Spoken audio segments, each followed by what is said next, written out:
El título de este sermón es El Señor vindica su monte. Y en la oración que preparaba, yo también rogaba al Señor que pudiera, que cada uno de nosotros entendiera realmente este texto con lo complicado que creo que es. Así que una de las dificultades que creo que tiene este texto, al menos en nuestro contexto, es difícil pensar en enemigos. Al menos en enemigos siendo nosotros cristianos. Nuestro país no está en guerra abierta con nadie, ni tampoco existe actualmente una nación que nos esté acosando de una manera similar. Pero en este sermón yo les pido que puedan tratar de involucrarse con las personas que recibieron esta profecía. Esta profecía es para el monte de Seir y para el monte de Israel. Empecemos con el primero, que es Seir. Seir es el monte más importante de la tierra de Edom. Si ustedes miran Deuteronomio capítulo 2, mientras Israel se dirige de Egipto hacia la tierra prometida, el Señor les dice que no pasen por la tierra de Seir, porque en Seir están los edomitas, y que el Señor les ha dado a Edom esa tierra, la tierra del monte de Seir. Entonces, cuando hablamos de esta profecía del 35, lo que realmente se refiere es una profecía contra la nación de Edom. ¿Quién es Edom? Si ustedes recuerdan bien, nosotros ya habíamos hablado un poco acerca de Edom en Ezequiel capítulo 25, hace 10 capítulos. Pero si lo olvidaron, se lo recuerdo. Abraham es el gran patriarca de Israel, él es el primer descendiente espiritual. Y Abraham tuvo un hijo que se llamaba Isaac.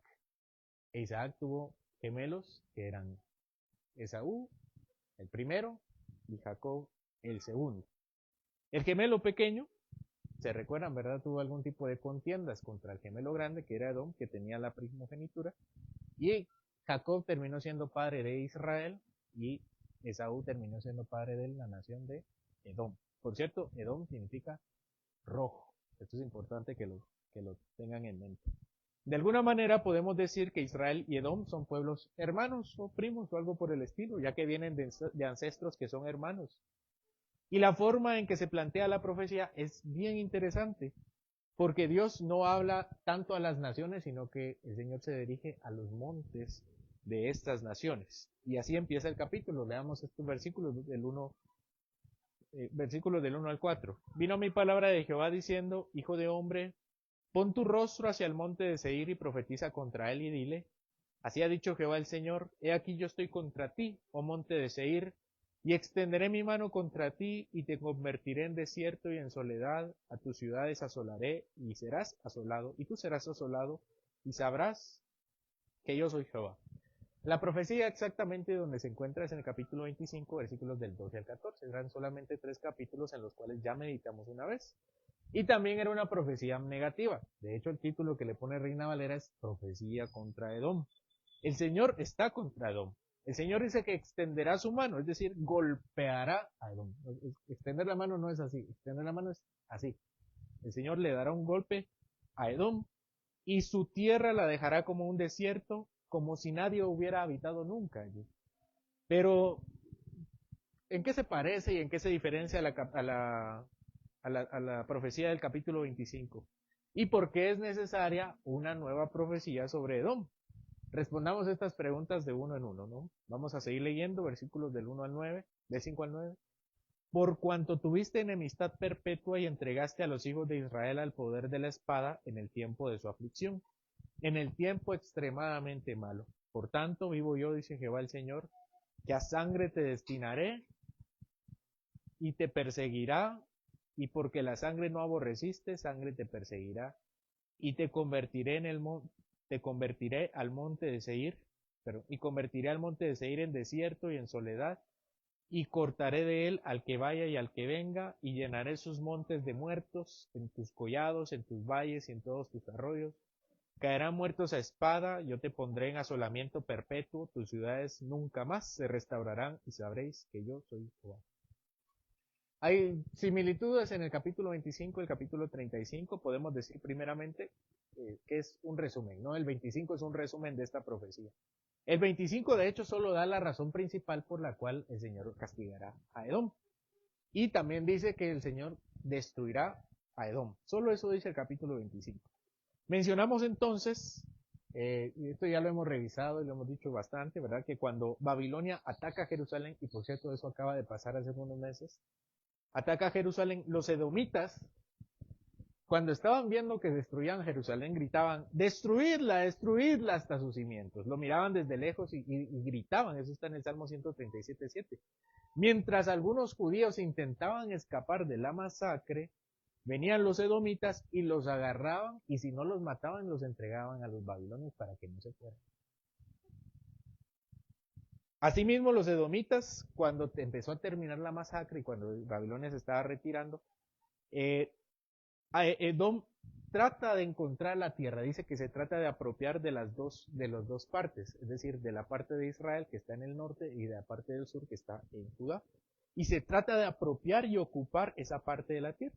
Y entonces el Señor le dice que en esto hay una gran condena. Como sangre no evitaste porque ellos estaban huyendo y los agarró y los entregó, sangre va a venir sobre ti. Y como la sangre no aborreciste, la sangre vendrá también sobre ti. Y la parte interesante también es que Edom también significa sangre. Es rojo y sangre, no tiene un poco de sentido. Entonces lo que está diciendo aquí en un juego de palabras es que tú eres sangre y sangre no evitaste, sangre te convertirás. Tu nombre es sangre, sangre terminarás siendo, derramando. Y algo que no menciona la profecía del 25 es que es Israel quien ejecutará el castigo contra Edom. Y de hecho así pasará algunos cientos de años después de esta masacre. Se levanta una... ¿Se recuerdan que los reyes ya no volvieron a salir, verdad? Fueron deportados y reyes de David ya nunca hubo hasta que llegó el Mesías. Sin embargo, durante ese tiempo entre Malaquías y Mateo, que se le llama periodo intertestamentario, 400 años, se levanta una especie de monarquía de la tribu de Leví, de los levitas, que se llamaba la dinastía Asmonea. Y los asmoneos fueron los encargados de destruir a Edom. Bueno, Edom tenía guerras y vinieron los asmoneos y terminaron de destruir a Edom. Así que ahí se cumple después la profecía, ¿verdad? Pero mientras tanto, esta profecía resalta algo de diferencia entre el capítulo 25 y es que ellos tienen un resentimiento histórico de los edomitas hacia los israelitas. Este odio no surge en la caída de Jerusalén. Este odio viene desde el libro de Génesis. Regresemos un poco más al conflicto de sus padres, Jacob y Esaú, los gemelos. ¿Dónde dice la Biblia que empezó el conflicto entre ellos? Vamos a ver si se recuerdan. El conflicto empieza en el vientre de su madre, cuando empiezan a pelear y empiezan a disputarse. Este enfrentamiento, cuando nace primero Esaú, el primogénito, cuando son grandes, vende la primogenitura Esaú a Jacob, espero que se acuerden de la historia, por un plato de lentejas. Y así se la queda.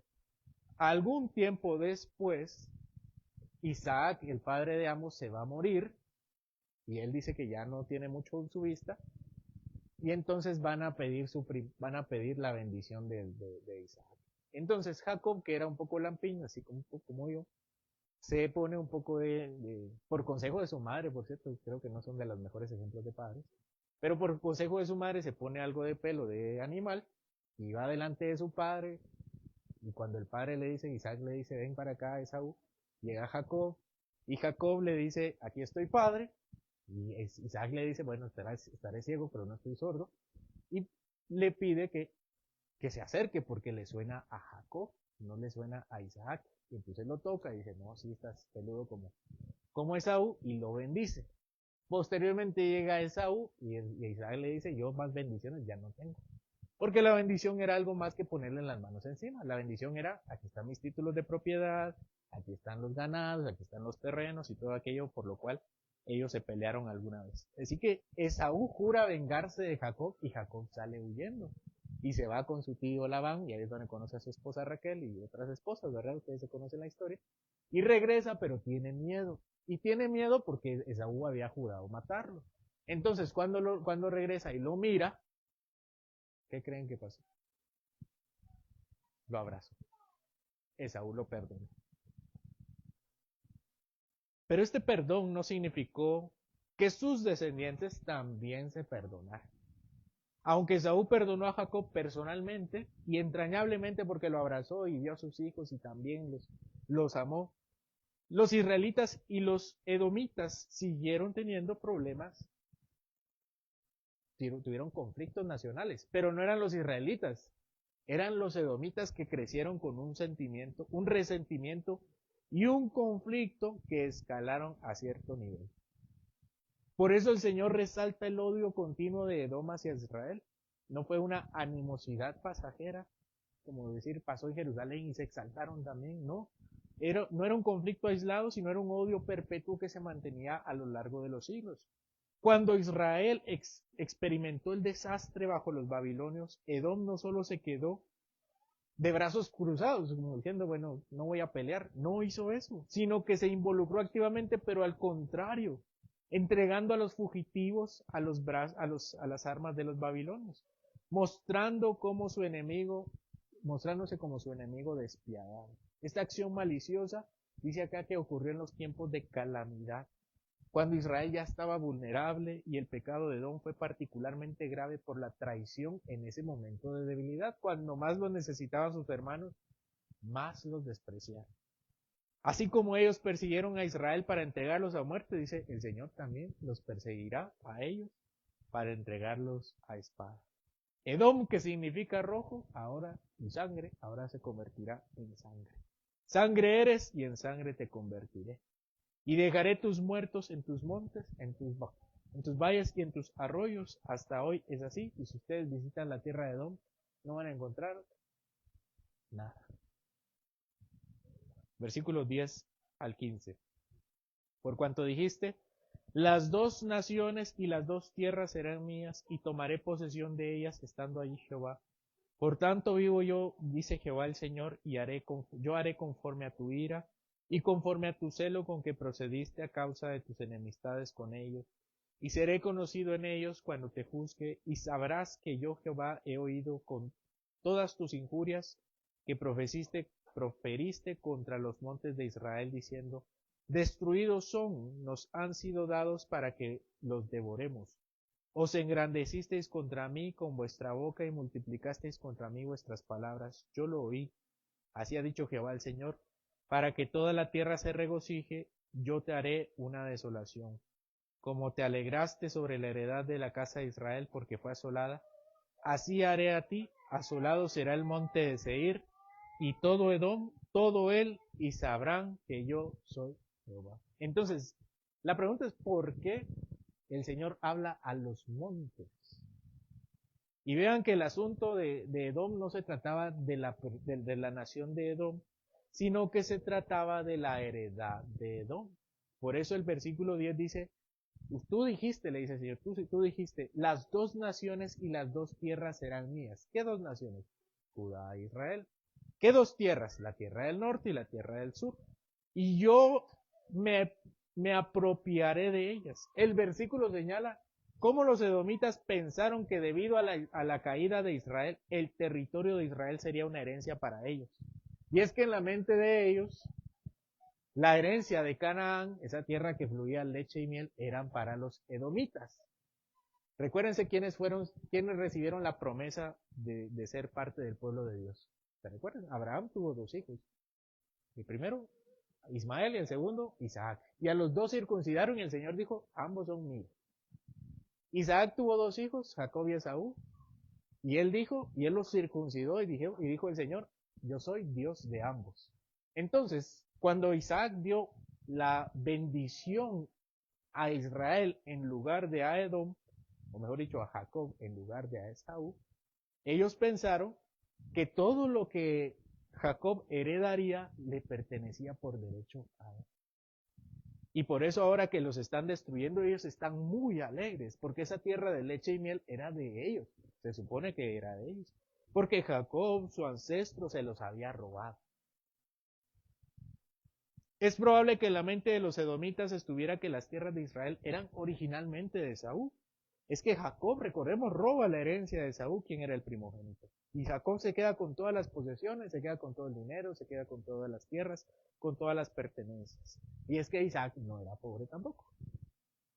Isaac tenía toda la tierra de Canaán. Isaac solamente era una familia, hermanos, no era un país. Y la tierra de Canaán es muy grande. Además, el profeta recuerda que el Señor estuvo ahí, y es que Edom no solamente quería la tierra, ellos se creían el pueblo del Señor, en referencia a la presencia de Dios en la tierra de Israel. Este es un recordatorio de que Dios no había abandonado a Israel y que las tierras de Israel nunca le iban a ser entregadas a Edom. La actitud de los edomitas es condenada, ya que pensaron que podían desafiar la soberanía de Dios sobre su propio pueblo. El Señor había dicho: mi bendición iba a ser con Israel y no con Edom. De hecho, Romanos capítulo 9 dice: a Jacob amé y a Esaú aborrecí. Dios le dice a Edom que su alegría por la caída de Israel será su condena. El mismo juicio que desearon para Israel recaerá sobre ellos. La desolación sí será total y abrazará toda la nación de Edom, específicamente el monte de Seir. ¿Qué era el monte de Seir? Era la bendición que Dios le había dado a Esaú. Porque Edom también tuvo su bendición, pero era el monte de Seir. Y ellos no querían el monte de Seir, ellos querían el monte Sión, las tierras de Israel. Edom cosechará lo que sembró al regocijarse en la tierra de su hermano. Y el Señor sentencia: y sabrán que yo soy Dios. Recalca entonces la soberanía de Dios sobre todas las naciones, y Él hace lo que quiere. Eso es literalmente lo que dice Romanos capítulo 9. ¿Quién le puede decir al Señor por qué? ¿Qué dice Pablo? ¿Qué le dice Pablo a los romanos? ¿Y quién eres tú? Cuando Dios puede decidir a qué hacer con las personas.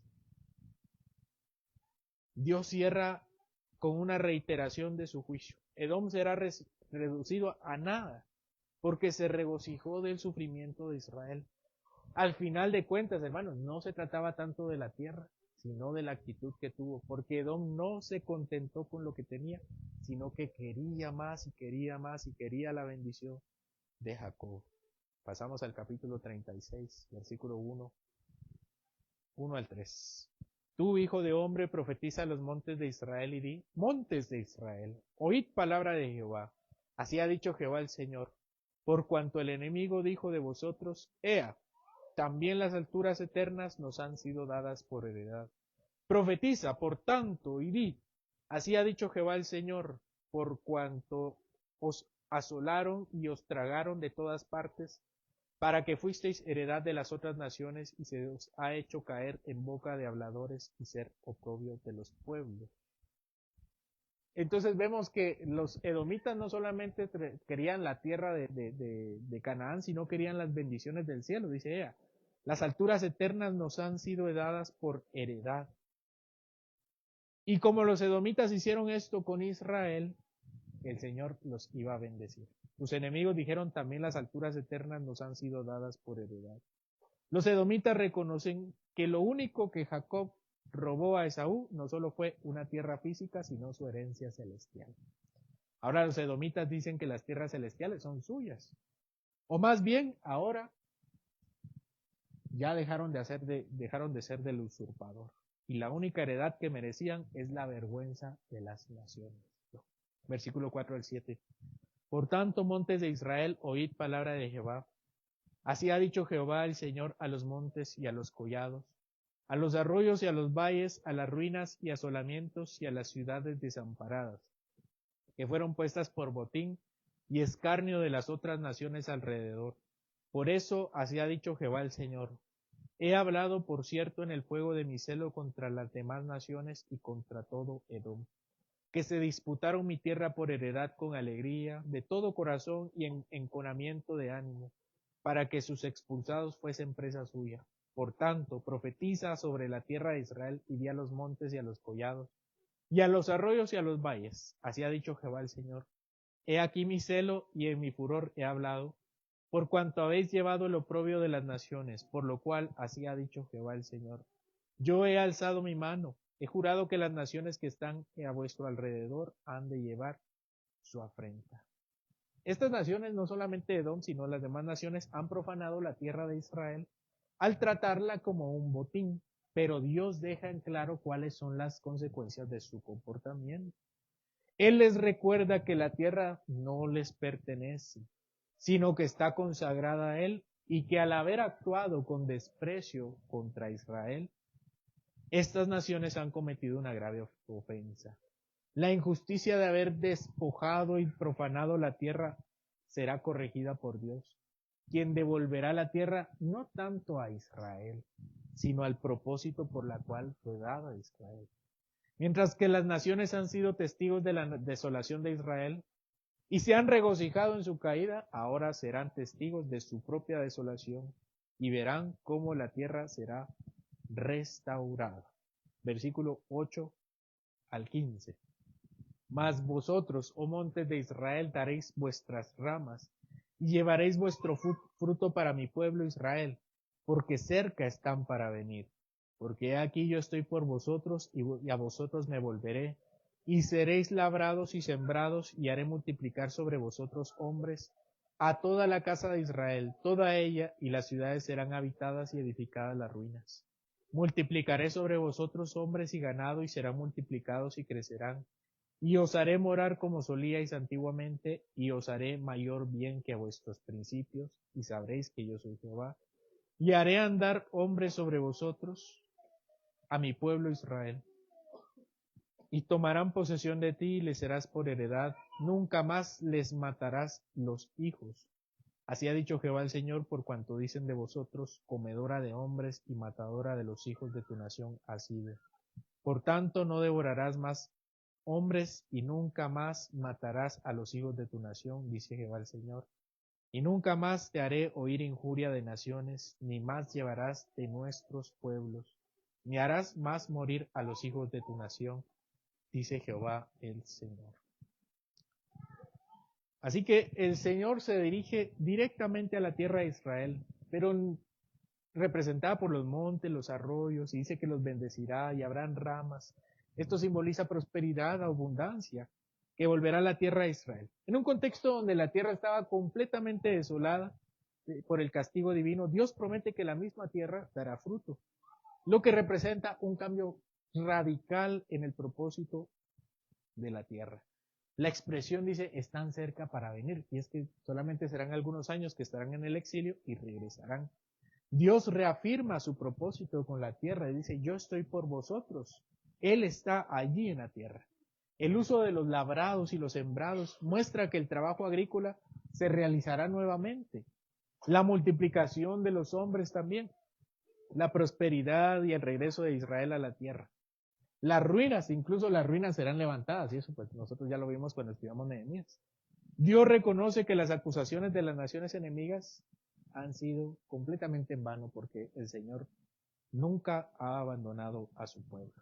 Y incluso hace una acusación contra la tierra. Dice, la tierra es comedora de hombres. Y es que lo que sucedía es que cuando había hambruna, morían bastantes. Y cuando daban sacrificio, también morían bastantes niños ahí. Pero el Señor dice, ya no habrá más de eso, ya no habrá más de eso. Ahora será una tierra que prospere y fructifique. Dios promete que la tierra dejará de ser considerada una maldición y ahora será una bendición para ellos. Finalmente Dios asegura que Israel no solo restaurará la tierra, sino que también eliminará para siempre su humillación. El pueblo de Israel no sufrirá más mofas y críticas de aquellos que se regocijaron en su caída.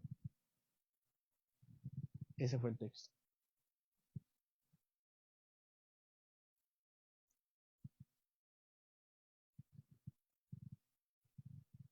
Hermanos, es difícil aplicar este texto. Y no tanto porque sea complicado de entenderlo, creo que las repeticiones lo hacen bastante sencillas. Pero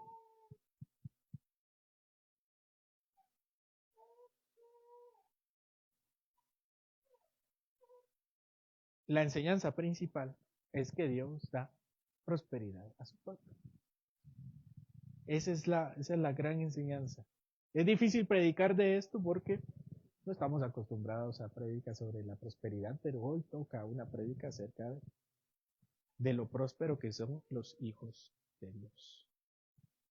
Edom sufrió por el odio acumulado durante siglos. Lo que comenzó como un conflicto entre hermanos se transformó en un resentimiento y un deseo de venganza.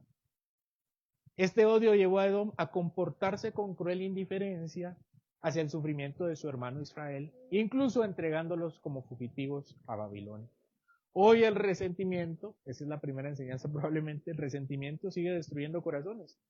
¿Cuántos de nosotros hemos vivido arrastrando rencor que no hemos resuelto, que nos consume por dentro y nos lleva a actuar con dureza hacia otros?